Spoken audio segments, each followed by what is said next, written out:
Again, we did a full analysis of every single team across every major social platform, and I'm excited to dive in here. You don't want to say no to followers, but in the LeBron James era, a lot of people followed the Cavaliers. He leaves, and now they're like, how do we re-engage and talk to that audience that maybe followed us just for LeBron? It's almost at the end of every season, if I'm a team, like, let's pull our top 15 highlights from the entire season and just get a whiteboard session. Like, how can we remix this? What's up, everybody? Welcome on inside another special edition of the Business of Social podcast. It's all been powered by STN Digital. I'm David Brickley alongside Jason Samuelson, of course.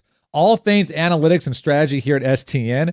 And part 3 here, we've done the NFL. We've broken down the MLB, excuse me. And now we're going to break down the NBA. And Jason, the NBA, I think, as a league and as like team accounts, has probably led the way in sports social for the last decade. It has. It certainly has. All the rules that the NBA allows for people to do in terms of posting content. Highlight rights. Yeah, the highlight rates, everything that goes with it has certainly helped the performance. But the NBA has done such a good job of building star power and doing it on an international stage. Yeah, and it's interesting you bring that up because Adam Silver always says he looks at allowing fans to share highlights and allowing different media outlets and all that to share highlights. Those are the social snacks, as he calls them, to get them prepared to maybe have that 3-course meal, which is the 3-hour game on ESPN, for example. So we're going to dive in to the NBA report. Again, we did a full analysis of every single team across every major social platform, and I'm excited to dive in here, Jason. So let's get it started. So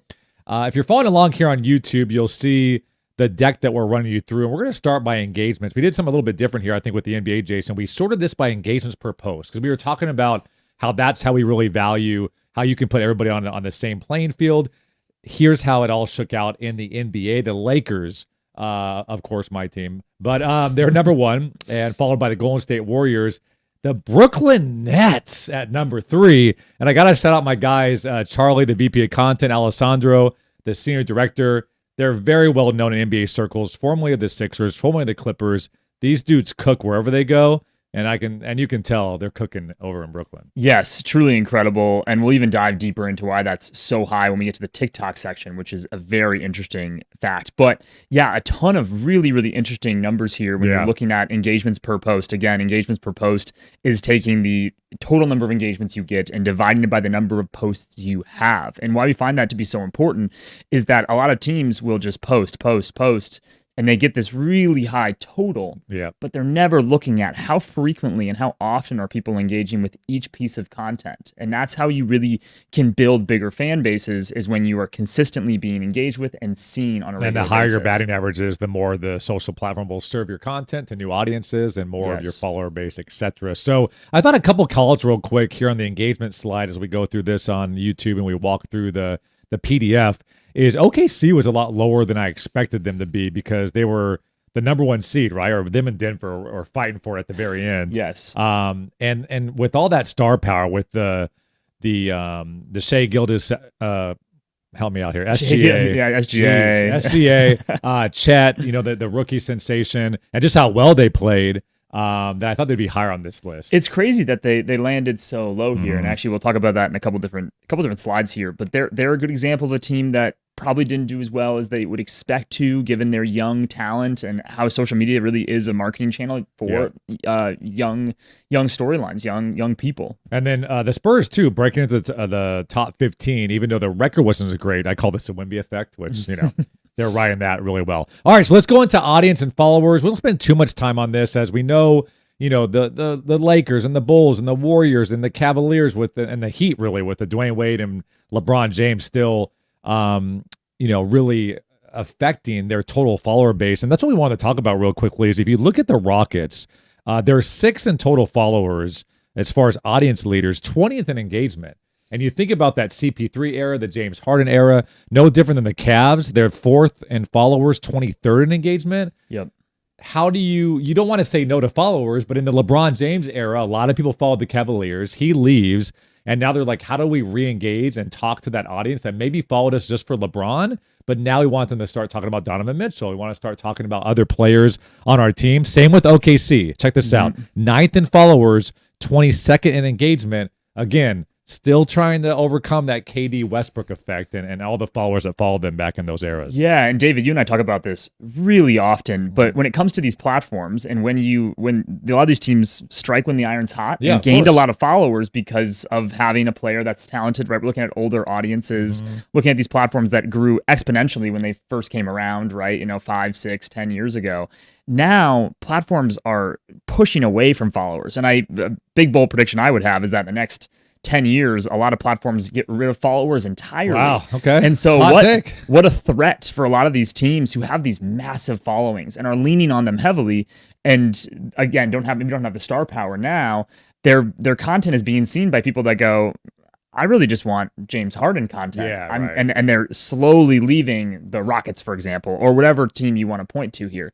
So I do think that's why you have to be focusing on these other metrics like engagements per post, but still find ways to engage this audience that you have, because you have this huge bucket of people that you're not talking to regularly that looking for content that might be different than what they expect. You and I talked about this a lot recently, but this happens a lot internationally with soccer because there's so much transfers of guys like Mbappe or Messi, right? Yep. And look what happened when they enter Miami. The second Messi comes, I mean, they 10x their audience like overnight. If Messi eventually leaves Inter Miami, now you'll be the most followed team in the league, but all of a sudden the majority of your fan base came from Messi and Messi only. So again, it's a good problem to have when you're able to strike while the iron's hot. However, it is a delicate balance of like, how do we have all these followers, so our engagement rate is going down. We still want to go out, reach out and touch those folks. And I think we have you'll see some examples of how I still think you can engage somebody that originally came to you just for maybe one star athlete. There are ways to reactivate those audiences. So we want to talk about some of the different buckets that worked, as we always do when we break down these different leagues. And I'll go through these real quickly, but of course, off-court moments like when Luka, in a crazy way, dropped 73 points. We wanted to click this one because this type of content's working really well, this middle example here. And if you're following along only on audio only, we're going to play this TikTok. But essentially, it's after the Timberwolves swept the Suns, they posted a UGC clip of someone sweeping stairs, right? As a Timberwolves fan, this made me so incredibly happy. And so many Timberwolves fans, obviously. Look at the Swiffer right there as we were watching it live. Yeah. Wild. But it's such an interesting piece of content. And this is where you see a lot of teams and leagues going. How long does it take to create that? Nothing at all. You go find a UGC post, you throw this on top of it, and people find it hilarious. And then the third one, this actually is a callback to our NFL podcast too, Jason, because we gave the Eagles a lot of credit and we pulled them out as a case study where they gave free tickets and access to people at a tailgate, Eagles fans. Same thing the Suns did here. This is the number 3 post on TikTok, number 3 on IG, number 2 post on Facebook. Very, very high performing. But again, they planned this out. Let's just walk out into the venue and let's just give a fan that maybe was, set up for the 300 section, give them courtside seats. How hard is it all these teams have talked about surprise and delight. My time working in sports, that was a thing we harped on constantly. How can we consistently, but unpredictably, give fans a new and unique experience? And they're doing it, but they're also capturing that content. Yeah. And maybe only 1 in 10 turns into a really authentic and unique reaction like we see here, or like we see with the Eagles when it came to the NFL side. But just such a good way to, one, showcase that you're doing it and people start to expect, like, hey, if I go to a game, who knows what's going to happen? But I love this. Well, here's an example, and I'll use this as strategy, right? You have to start looking, if you're the OKC, right, and you have some of those KD and Westbrook fans you're trying to reactivate, this type of content activates an entire casual fan base. And I think you have to start looking at some of those LeBron followers. If you're the Cleveland Cavaliers, those are your like casual, dormant, Cavalier fans. Yeah. But content like this, we've talked about this in previous shows with the MLB and NFL report. Our moms, our grandmothers, our sisters who don't even watch sports, like they can appreciate this content. My sister doesn't watch sports. She can appreciate this content. I know she has. So that's the way I would look at it. If you have a lot of followers and maybe they've kind of laid dormant because they came to you for a different reason, these are fun ways that you can just have some fun and reactivate those fan bases. Yes, you have to cast a wider net. All right, let's move on to Instagram. So a few call-outs here. We see the Lakers, once again, number 1 with the Warriors. Celtics did an incredible job this year with content. Specifically, they found ways to get cameramen up in the rafters and do these insane edits, which I know if you follow sports, everybody is aware of how they just cooked on social media. Great year overall, obviously ending with the championship. Pacers' total engagement as well was someone I wanted to call out. 29.1 million. That puts them in about top 15 of Instagram. And then I put a note here on the Pacers. They were the highest on Instagram, 3,000 posts, which was, 3x some of that of the Heat, the Lakers, etc. Yes, yeah. Having a high post quantity is necessary if you want to continue to learn what works and what doesn't. Yeah. And the Pacers putting out one of the highest post quantities for the whole league is super cool to see, especially in their market. Shouts out to full disclosure, our boy Tyler over there doing amazing things, and we obviously help the Pacers and Fever do content. So we always like to give them flowers when the flowers are due. So top performing content trends. Again, more emotional fan interactions. You want to point out this Suns moment on Instagram, celebs, and then of course, anytime there's a major moment, specifically, every human likes dunks. So, this Steph Curry, and we're recording this, just a couple days after Team USA won gold, and Steph Curry just went absolutely, literally Avengers Endgame on the competition, team. but on the French team. But I've watched every angle of that three. Like, I can't get enough of it. It's like a drug. Yes. And when you have a huge posterized moment, I want to see every video angle, every photo angle, and that's when these moments happen throughout your season. Post 19 times about it because the fans can't get it. And they live for weeks, right? Yeah, Instagram, we talk about that, where content can be seen 4, 5, 6 days later after the content's been posted. When you see that dunk again, there could have been 2 more games since then, it's true. and you're still like, that It's Anthony evergreen. Edwards dunk was so cool, and you're still talking to your friends about it. You're still sharing, to your point, every angle. So milk that as much as you can and ensure that you have a good strategy around how you're going to do it, because there's a lot of unique ways to do it. You wanted to point out Instagram too, because you saw an interesting trend, which we know during All-Star voting and, when guys actually get selected to the All-Star team, that's a big moment for fan bases, but some cool stats around this. Yes, yeah. When it came to Instagram, we did a whole case study really on the All-Star weekend, or not All-Star weekend, excuse me, All-Star selections and the campaign that went into that. For a lot of teams, it starts on social, right? It's not as simple as you get picked solely for your stats, right? You get voted in. So you have to campaign the same way someone has to in politics. For your consideration. Exactly. And so a lot of these teams created a ton of all-star content. We found that, 43 million engagements that mentioned all-star in the copy. And then over 1,000 posts about all-stars across the league. Posts across the league. Yeah. And the pieces of content overperformed the average of the entire season by 23%. So the all-star is still so foundational to the league, despite some people complaining about the all-star game and its competitiveness.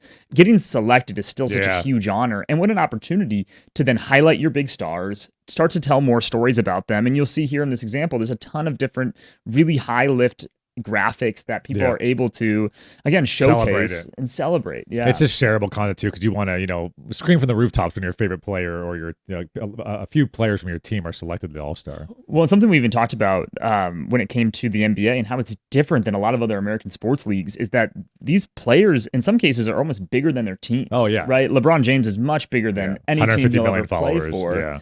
And so when you're creating content that is so centered around these stars, there's some people that go, I don't even like the Suns, but I love Devin Booker and I'll follow him anywhere he goes. And so that's why you tap into these people with these really cool hero graphics. You use collabs appropriately. You can really grow your following. We talked about this too. As a casual baseball fan, I want to know if the Padres here in San Diego threw a no-hitter. I want to know if there was a grand slam. I want to know if there's a walk-off. Again, just so I can be educated around the water cooler the next day with friends, family, and coworkers. And I would say the same for All-Star, right? Like that's something you want to celebrate if that's your hometown. That's something that you want to kind of scream from the rooftops. If you're just a casual fan, it's pretty cool to see so-and-so got nominated for their first time at the All-Star game. Yes. I want to dive deeper in TikTok specifically than some of the other platforms because this is phenomenal. We haven't seen a storyline like this, I think, and since we've been breaking this down league by league, look at the Brooklyn Nets. So we have to shout them out again. But 728 posts on TikTok just absolutely blew away the competition in terms of prioritizing this platform. And I mean, they posted 7, 8, 9x more than some of their competitors here in the league. But 100,000 engagements per post for the Brooklyn Nets. The Knicks in the same, the same tri-state area, whatever you want to call it, only getting 15,000 engagements compared to 100,000 engagements for the Brooklyn Nets, who, let's be honest, on the court, weren't that amazing this year. Right. The Brooklyn Nets don't have this deep history. They don't have all these big things that they can, lay their hat on. But when it comes to the engagement per post number here, it's crazy. And usually you you can't have good total engagements and good engagement per post at times. It's really difficult. Only if you have, really good on-court success, all these things, unless you have a great strategy. And the Nets here utilize And you could tell they found stuff that was working and just like milked that until, it maybe didn't work anymore. But yeah, incredible job. Because again, you look at the league, and we were looking at this too, pretty low posting. You can tell, Sixers, Wizards, Celtics, Hornets, pretty low post volume. You can tell out of all the platforms. Not that they deprioritize TikTok, but probably don't have the resources to invest heavily on this platform. But you'll see later there's some storylines where the Brooklyn Nets maybe went a little lower on other platforms, so they can really be number one in TikTok. But that was just super impressive what they've done. We wanted to call out on the top performing TikTok here. Storytelling, of course, working across platform. There's this amazing one that you can watch if you download the PDF of Joker just reacting to a reporter falling down at a press conference. But we wanted to play this one in the middle. We've seen this Lego content work pretty well. But as we play this, it's the famous pass around the horn to Steph Curry, no-look three at All-Star. What do you have, 16 threes and 50 points in that All-Star game? But just remixing content by taking the broadcast audio as we watch it here on our screen, but put it a different remix on it, right? Yeah, so it's such a unique way to engage. And again, you're going to start talking to Lego fans with that content. You're going to start talking to all these different people, and it's not just a highlight that everyone's seen. They go, wait a minute, that's even cooler moment. So again, when it comes to these big dunks, these big, moments when it comes to whatever it is, you have to find more unique ways to create content. It's almost at the end of every season, if I'm a team, like let's pull our top 15 highlights from the entire season and just get a whiteboard session. Like, how can we remix this? Can we animate it? Can we get Lego, like in this example? But it's so nostalgic and so emotional for the fans, like to see this in a new way. Again, the Steph Curry moment we just talked about for Team USA. I mean, I'll watch cartoon, comic book strips. I'll watch Legos. Like, just show me that in every single way, because it brings back great memories for the fan base, and you kind of remember where you were. But so smart to remix stuff that's already working from a highlight perspective.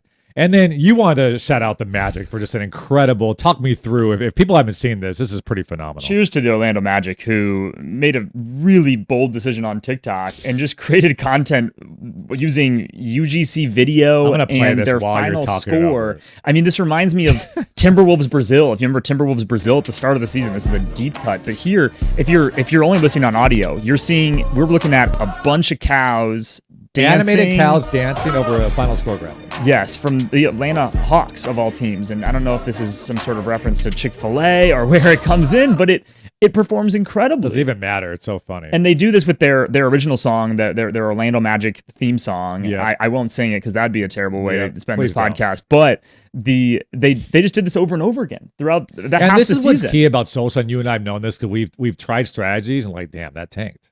All right, well, and then you tried like, oh, this is really working, and just milk the algorithm until it no longer works, right? Especially on TikTok. And we're seeing a lot right now, even myself with my personal social, you and I have talked about this and dug into the data, like doing a great tweet over a piece of UGC or a highlight, or doing a final score educational over stuff like this, like people, and even on TikTok, you see stuff where people are molding clay, and it's right? It's like a half and half, for whatever reason. Subway Surfer, and it's like attacking both parts of my brain at the exact same time. Like, you're educating me on a final score, but I'm being entertained by dancing cows. Like, I'm all in. But how do you walk into the CMO's office and say you don't? This is going to work? What you have to have that buy-in beforehand. Yeah, and it's like you just trust that it's going to. Look at this: 6,000 comments, 513,000 likes. This is huge. 13,000 shares. Because people are laughing their off as they watch this content. So amazing work by the Magic here. All right, so let's go to Facebook. We usually go by Facebook a little quicker, but I wanted to point out very interesting thing we saw here, Jason, which is nostalgic playing well. We know Facebook a slightly older audience. The Spurs do really well here, but the Bulls in particular, they are kind of remixing some of the Dennis Rodman and the Jordan Pippen years because they know there's a nostalgic fan base there that really wants to celebrate the years of the past when maybe the on-the-court product isn't doing as well. Yeah, for the Bulls to get 9th in the regular season and then sneak into 3rd on Facebook, it's super interesting. We actually talk about that a little bit later in our case study. But you'll notice looking at the standings here that most of these teams have a deeper history, and that's why they're featured in the top 15. Pacers as well, top 15. But again, You could tell Spurs probably more honestly. You got some people from France in the Tony Parker years and Argentina, Ginobili, but Facebook in general. You can tell some of the teams just have those rich histories, even if they're not doing. The Bulls and Spurs are in the top 5, top 6, but both had bad products on the court. Yep. But you have that nostalgia you can play into, and we noticed that clients like the Bulls, teams like the Bulls did just that. We saw on Facebook, respect the past. We just talked about that. Anytime you can bring back some of the old celebrities the celebrities and or old players that played on the team, like AI for the Sixers or Dr. J. Speak to us about these static graphics and the others too. Yeah, right. Facebook, we've seen a ton of people having a deep interest in just resharing these big moments. And they want to share something cool, unique, right? And especially something that can be seen quickly. This happened with the NFL, happened with MLB also. But you'll notice this is a quick, hey, they're 2-0 in this series right now. People can share that. They can hammer the share button here. And it's easy to understand what's happening. You don't need to make some 2-minute long video because someone's going to go, I don't want to watch a 2-minute long video here. There's literally 3 characters, 2-0, and people know exactly what it means. Top 2 vertical videos were Surprise and Delight once again. So you've noticed that some of the top bucket across all platforms are these Surprise and Delight with either celebrities and fans. So that's working across every single major platform. But let's talk about the Bulls for a second. Yes, the Bulls rethought their social media strategy on Facebook in a lot of ways and leaned into the human element of these players. Instead of focusing on them on the court, started to talk about them in terms of the deeds they were doing in the community, right? Here's this graphic here that talks about retiring his mom and buying her a home. Yeah, for Kobe Jones. And that's something that on Facebook plays so well. My mom has no idea who Kobe Jones is, but she would be like, I would love my son to buy me a house. I'm not even close to being there. But right. So the more casual fan on Facebook or the older fan, it's certain content that maybe not made inside baseball, if you will, like with the rookie that just got pulled up, but exactly. Yeah, and you can tie to Dennis Rodman here, of course, and that whole Bulls era, and that's Facebook's loves that too. We see the same thing for the Indiana Pacers, right? They do a great job of bringing up Reggie Miller and all of his great moments, and you can just, it's like the radio on Facebook. You can replay the hits all you want, and it's a great way to get engagement and stay top of mind. All right, so let's go into Twitter. We noticed this, I think, in the MLB, a little bit in the NFL, but you can tell teams were deprioritizing Twitter a little bit, maybe with the Elon Musk stuff. Maybe with some of the safety issues that, they kind of went with. But let's be honest, this is a league that literally has hashtag NBA Twitter. There's been shows made about it, documentaries made about it. You don't hear so much about MLB Twitter or NFL Twitter. I mean, it's NBA Twitter. I mean, this league really and these teams started kind of the snarky back and forth and the humor of Twitter. They really broke into this. I mean, 15 years ago or so, literally where the NBA had to say, hey, you got to start talking so much shit essentially with each other. And let's keep it, let's keep it in a nice area and play nice with each other. But I mean, obviously the NBA has always done so good on Twitter, especially during live games and trade deadlines and things like that. Yeah, I mean, in the NBA, with 82 games in a year in the regular season, it's such a high quantity of games. And if you start to divide the numbers here, how many posts per game are teams doing, that you're starting to see those numbers dwindle a little bit more because people are focusing on what's the leading piece of content here. No longer am I live tweeting every single game. People are like, I don't care to know what the halftime score is maybe or whatever it is, and they're really focusing on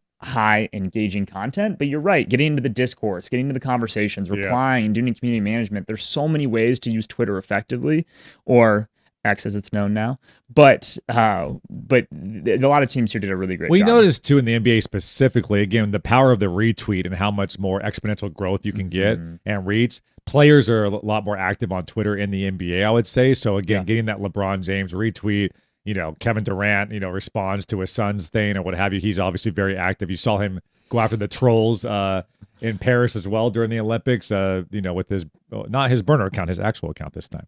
But yeah, I think the NBA players, the fact that you can tag them, they can like it, they can retweet it, just opens up to a whole wider audience. It's a whole drama. And I wanted to shout out, so I actually did a story time on this on my personal social, but the Pelicans did a great job really just razzing Stephen A. Smith after him going off on Zion Williamson on ESPN. But that type of content works so well on Twitter because fans want you to stick up for your players. And Stephen A. went at Zion, and the Pelicans went right at this dude's head, and the Pelicans won that battle in a knockout, in my opinion.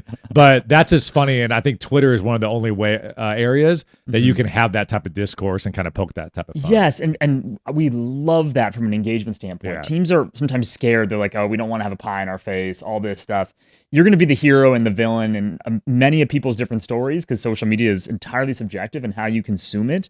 And so go ahead and take those risks. Be funny, whatever it may be. Well, this is an example too, where they literally just posted Stephen A. Smith's college stats: 1.5 million, 1 assist, 16 million views, 54,000 likes, almost 2,000 shares. But again, the power of the quote retweet, where they can either respond directly to Stephen A. video that ESPN posts, or directly to Stephen A. Smith himself, which they did a lot here. But yeah, just memes galore. It became the whole Twitter. conversation for them for a very long time, and that's a great way to become relevant on Twitter in a moment, right? I saw Team USA again right when they won. They said to Noah Lyles, "Are we world champions now?" 27 million views in less than 24 hours. But the inside joke, if you know, you know. That's where NBA Twitter does such a great job, because if you know the Noah Lyles quote, then automatically that's brilliant. It can take you so deep, right, in your fandom, and you feel like what's so important. You feel like, oh, they get me, or they understand, or oh my God, I know this joke, so it's great. Humor, we already talked about that a little bit, but this is where you've seen a lot of success and data coming out of the humor bucket. Exactly. It ties back in what you're talking here when it comes to the beef, and everyone thinks that's hilarious and funny, but leaning into humor on a platform like Twitter is so important, and you just have such random and interesting moments that the Atlanta Hawks put out simply a GIF, and people are engaged with it like crazy. Or these AR filters, right, that Indiana Pacers used at their home stadium. Such a cool thing that a lot of sports teams are doing now, but great social media content, and they throw it up with a short piece of copy, and that makes sense today, and it makes sense in 2 weeks. And even as a Laker fan, I find it funny. I want to like it, I want to retweet it, you know what I'm saying? So that's just like, it's just good fresh content. All right, so we want to make sure we broke down YouTube. We haven't broke YouTube down in every single league, but this is such a platform we've been pushing a lot of our clients and colleagues, like, yo, if you're not utilizing YouTube Shorts right now, and I think I've been saying this for 2 or 3 years, but ever since YouTube Shorts came out, I'm like, this is a priority platform. This is like undervalued attention that you can really speak to. These numbers are both regular YouTube videos and YouTube Shorts, but the Lakers, this is interesting, right? They're number 2 in terms of engagements, but only 217 posts. The Clippers, 1,200. And then we saw that with the Pacers as well, 1,000 posts, and they do a great job on YouTube Shorts, like really treating that like a TikTok or Instagram Reels, which the reason we say for our clients to utilize YouTube Shorts, you're already doing this content. If you're on TikTok or Instagram Reels, just purely reposting that content on YouTube Shorts, you're going to reap the benefits long term. Yes, yeah, it's a no-brainer, frankly. And YouTube has so many more native features that are benefiting to creators and obviously to an NBA team who's trying to push you into longer form content. And that's why YouTube can compete with a TikTok, and why you see TikTok saying, hey, post longer content. Yeah, we need that library to push you into the longer form. So YouTube is not going away by any means from its long form standpoint, and its short form standpoint on Shorts especially. It is really knocked out of the park. Anecdotally, too, I'll be on my couch sometimes, and I don't know if I'm on YouTube Shorts, Instagram Reels, or TikTok, because, I mean, the platforms are looking so similar now. Or you forget, you save it on one of them, and you want to send it to a friend. Like, where did I save it? Was it on TikTok, YouTube Shorts? So YouTube knows exactly what they're doing. To your point, just like some, more advice for you guys that are giving us the pleasure to watch or listen.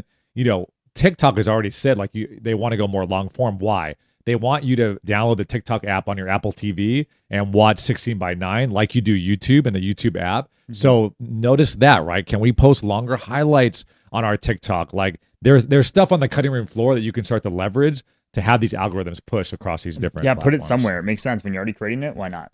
All right, so let's kind of give our takeaways here. We have 3 different buckets. I'll let you start, Jason, and then I'll give you my thoughts too as we kind of wrap up here. Yeah, the first thing we talk about are the players here. The NBA so uniquely leverages their players, and the players are the most active in any league. They're the most active. They don't have a mask on, right? Like a helmet like you do in the NFL, so you can see them very easily. The squads are smaller, so there's fewer, and the star power is so strong. So when you're thinking about your strategy, it has to revolve around the players. And that's the biggest thing we see, especially on a platform like TikTok, Instagram, YouTube, talking to those players frequently and having them feel like they're talking to their fans, right? Creating content that's fun, using young stars and showcasing their personality.